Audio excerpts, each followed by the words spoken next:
Tanzánia je domovom viac než 65 miliónov ľudí. Keď sa človek prejde Tanzániou, vníma krásu krajiny a zároveň realitu života. Vzdelávanie je oficiálne bezplatné, no v praxi si rodiny musia platiť uniformy, učebnice, aj príspevky, ktoré si mnohí nemôžu dovoliť.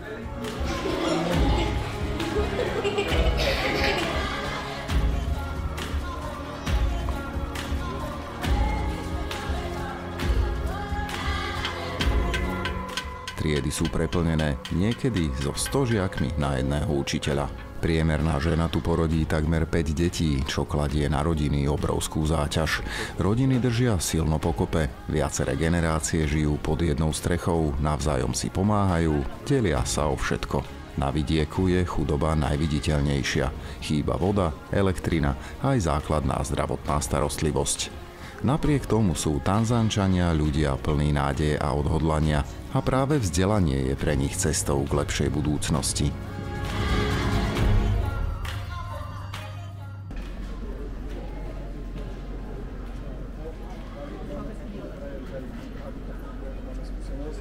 No a štvrtok to nám otvoril taký deň, že keď stredu dáme školu, čo asi dáme, tak štvrtok máme nejakých 35 rodín, ktoré treba ísť pozrieť do domácnosti. Máme formuláre, ktoré štandardne sa vyplňujú, čiže rozdelíme sa na motorkách, sa pobiehajú tie domácnosti a povyplňajú sa tie formuláre, ktoré my potrebujeme na tú adopciu.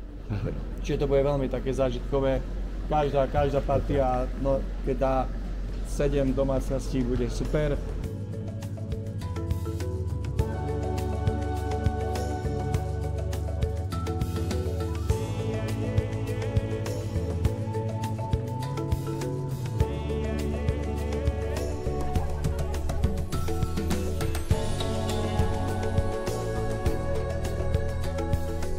Naša misia sa začína v srdci Tanzánie, v malej dedinke Sukamahela.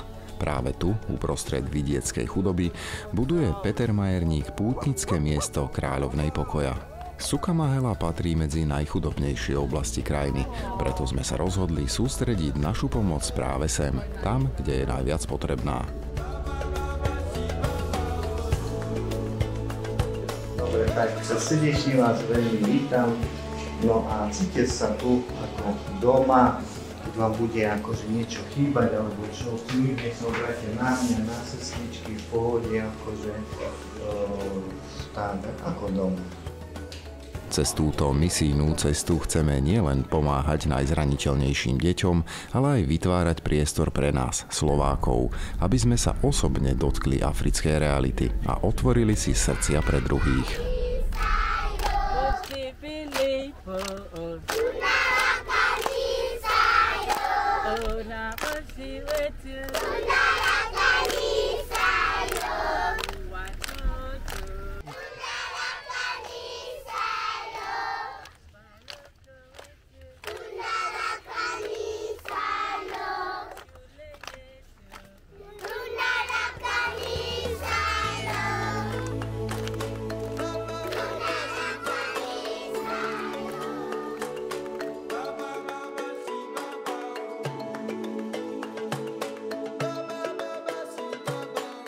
V skromných hlinených domčekoch chýbajú postele aj základné vybavenie. Deti často spávajú na tenkých podložkách alebo priamo na tvrdej zemi. Z tejto potreby vznikla iniciatíva Lietajúci matrac. Za príspevok 30 € môže darca zabezpečiť matrac pre konkrétne dieťa v Tanzánii.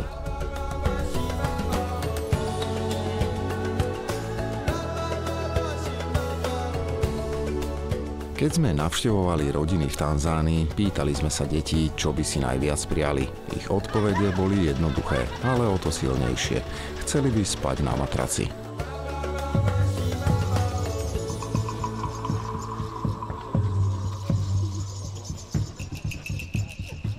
Jednoduchý matrac znamená pre dieťa viac než len pohodlie. Je to prvý krok k dôstojnému životu, k lepšiemu spánku a k väčšiemu bezpečiu. Ďakujeme vám za privítanie. Sme veľmi radi, že môžeme byť s vami.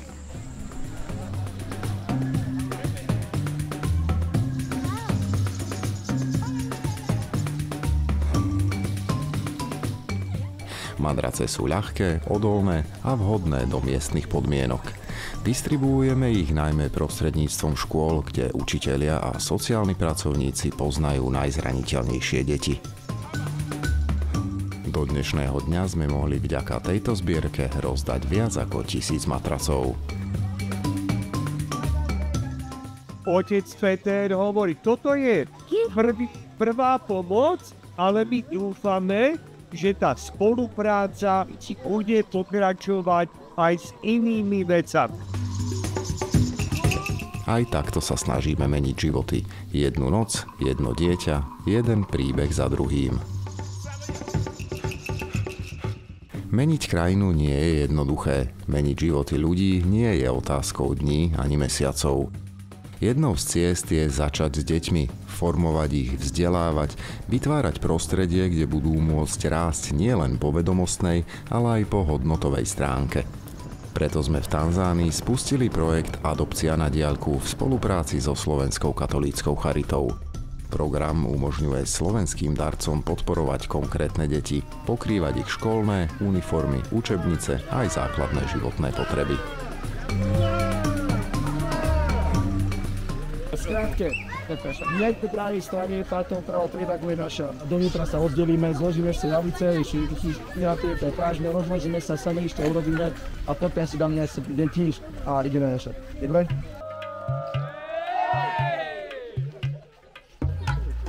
Aj keď je vzdelávanie v Tanzánii oficiálne bezplatné, poplatky za školské pomôcky či dopravu sú pre mnohé rodiny nedostupné.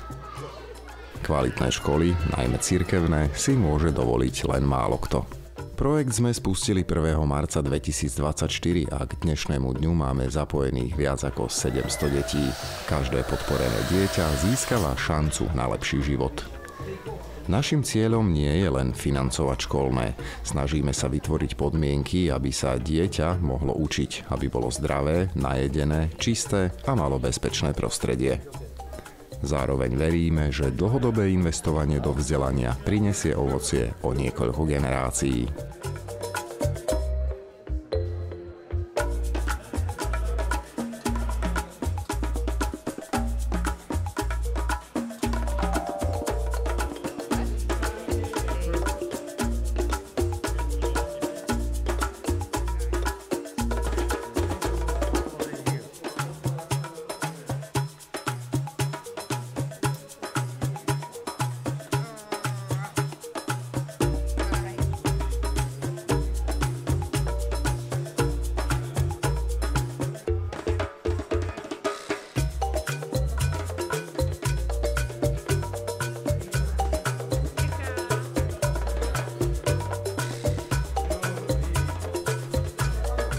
Vzdelané deti budú raz schopné meniť svoje komunity a budovať spoločnosť postavenú na dôstojnosti, viere a solidarite. Každá adopcia je malý zázrak a každý podporený žiak je nositeľom nádeje pre budúcnosť Tanzánie.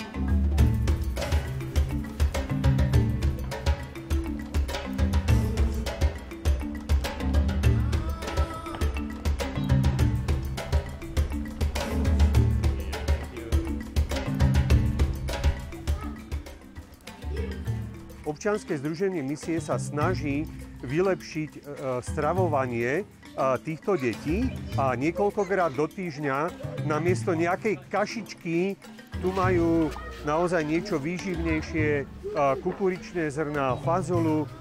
Sami to dobre poznáme, keď sme hladní, sme malátni, unavení, nechce sa nám nič robiť a tak veríme, že zlepšenie alebo prilepšenie v stravovaní bude znamenať aj taká väčšia pozornosť pri ich štúdiu, ktoré pomôže samozrejme aj vylepšiť, zdokonaliť ich vlastnú krajinu.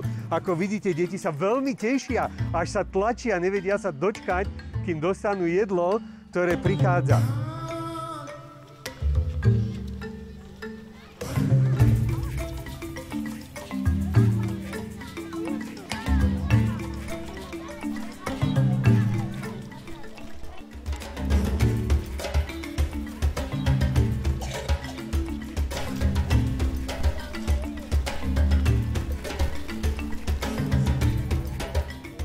Vzdelávanie dieťaťa sa nezačína len v škole. Začína sa doma, v prostredí, kde vyrastá, kde žije. Preto je neoddeliteľnou súčasťou našej práce aj poznávanie komunít a rodín. Pravidelne navštevujeme domácnosti, aby sme videli reálne podmienky a rozumeli skutočným potrebám. Tieto návštevy nám umožňujú adresne a rýchlo sústrediť pomoc tam, kde je najviac potrebná.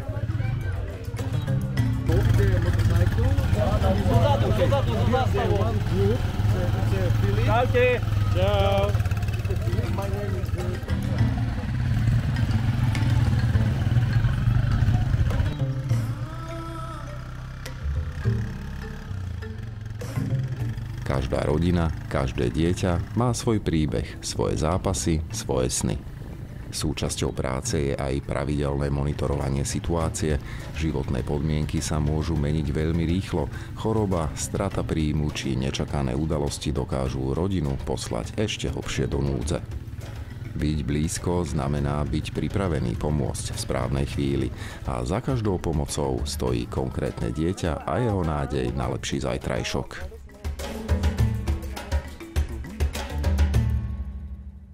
V tomto domčeku žijú dve rodiny. Je tu matka s 3 deťmi, otec je úplne neznámy a vedľa nich žije ich blízka rodina, tak si navzájom snažia pomôcť.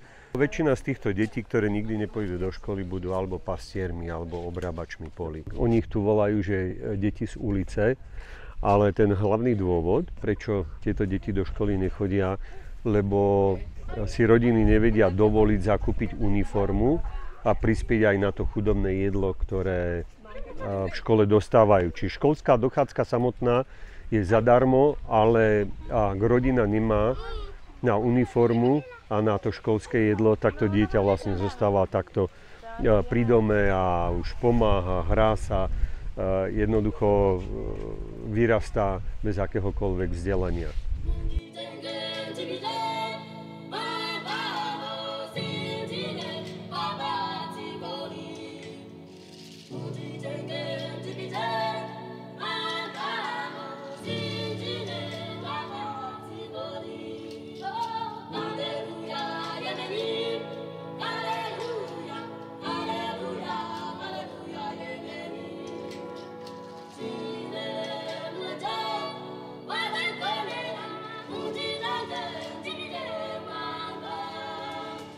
Klimatické zmeny ešte viac zhoršujú podmienky.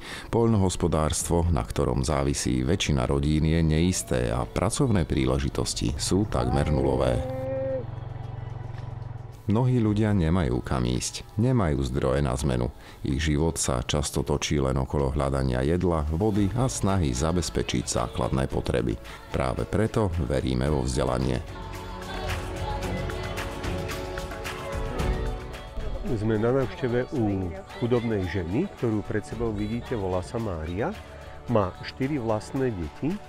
Otec týchto detí sa tu zastaví len veľmi zriedka kedy a prispieva na živobytie veľmi maličkým spôsobom. Napriek tomu, že vychováva 4 vlastné deti, hlavne obrábaním pôdy, ktorá je tu naokolo, predávaním ovocia, nejakej zeleniny, bola ešte ochotná prijať aj chlapca, ktorý je v základnej škole v Sukamahele, ktorý sa volá Charles, má vážne zdravotné problémy a tak aj cez toto video by sme radi pozvali ľudí, ktorí majú veľké srdce, ktorí majú prebytok, aby tejto rodine aj týmto deťom vedeli s niečím pomôcť. Ďakujem.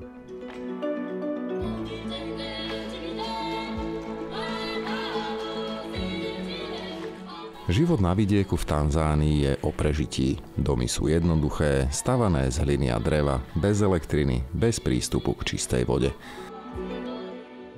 Nachádzame sa v kuchyni, kde pripravujú jedlo.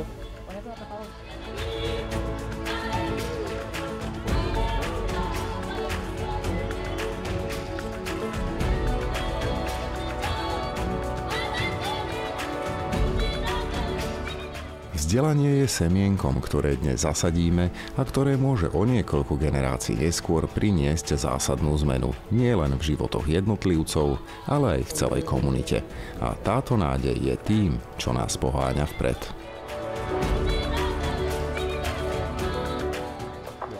Vodu čerpajú zo studní alebo z prírodných zdrojov, ktoré v období sucha často úplne vysychajú.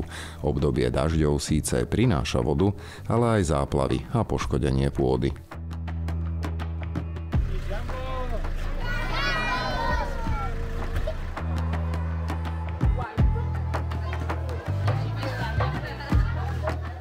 Naša misia v Tanzánii by nebola možná bez vás, bez vašej pomoci, vašej viery a vašich otvorených srdc.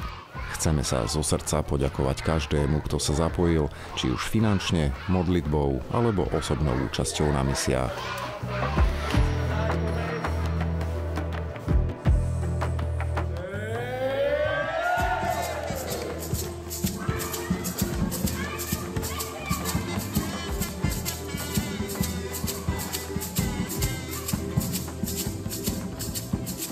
Ja som bol spokojný. Kamil and Chix, jak by mal byť nespokojný. A tak sa tu nemáme. Hej, tak. Výborne. Vaša podpora nie je len o číslach. Je o konkrétnych deťoch, konkrétnych rodinách, konkrétnych príbehoch, ktoré sa menia.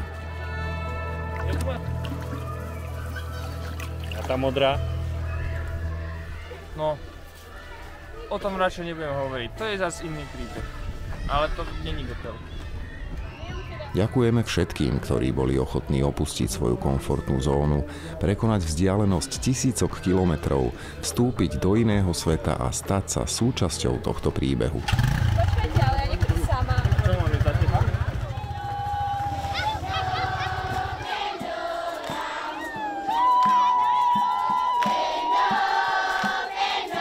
Cesty do Tanzánie nie sú vždy jednoduché, sú fyzicky náročné, vyžadujú si otvorenosť, pokoru a veľké srdce. No práve v týchto chvíľach zažívame to najcennejšie, skutočné ľudské stretnutia, zážitky, ktoré spájajú.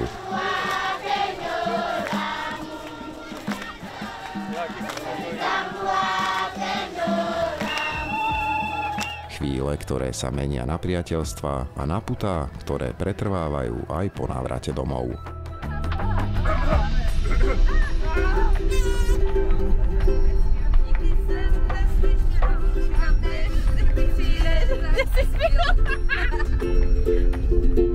A ja nikdy nezapomnel, aby tvoje sľuby vyplnil. Ako ty spomínal, na hezký, co nám život dal. Nedala mi príležitosť, na to by si taký sťažoval. Super, no poď. Když si báječnou ženskou, vezme báječnej chlap.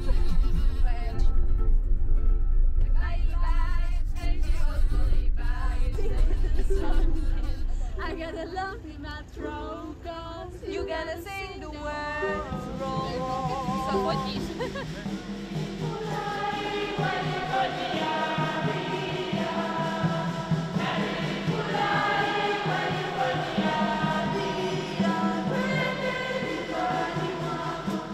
Občianske združenie misie vzniklo preto, aby otváralo srdcia, aby budovalo mosty medzi svetmi, medzi kultúrami, medzi ľuďmi.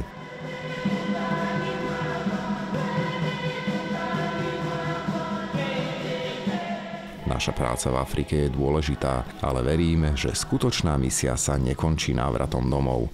Začína sa tam, kde sa učíme byť vnímaví na potreby ľudí okolo nás, aj na Slovensku, aj vo vlastných komunitách.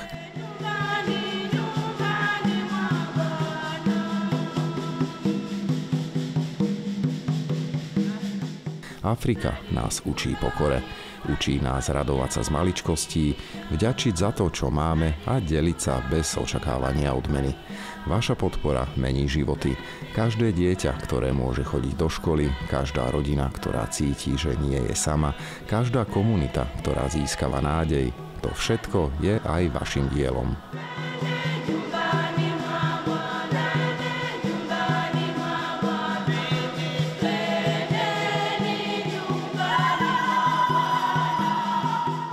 Spoločne ukazujeme, že láska k blížnemu nepozná hranice, že solidarita a súcit majú silu meniť svet. Preto vám zo srdca hovoríme, Pán Boh zaplať.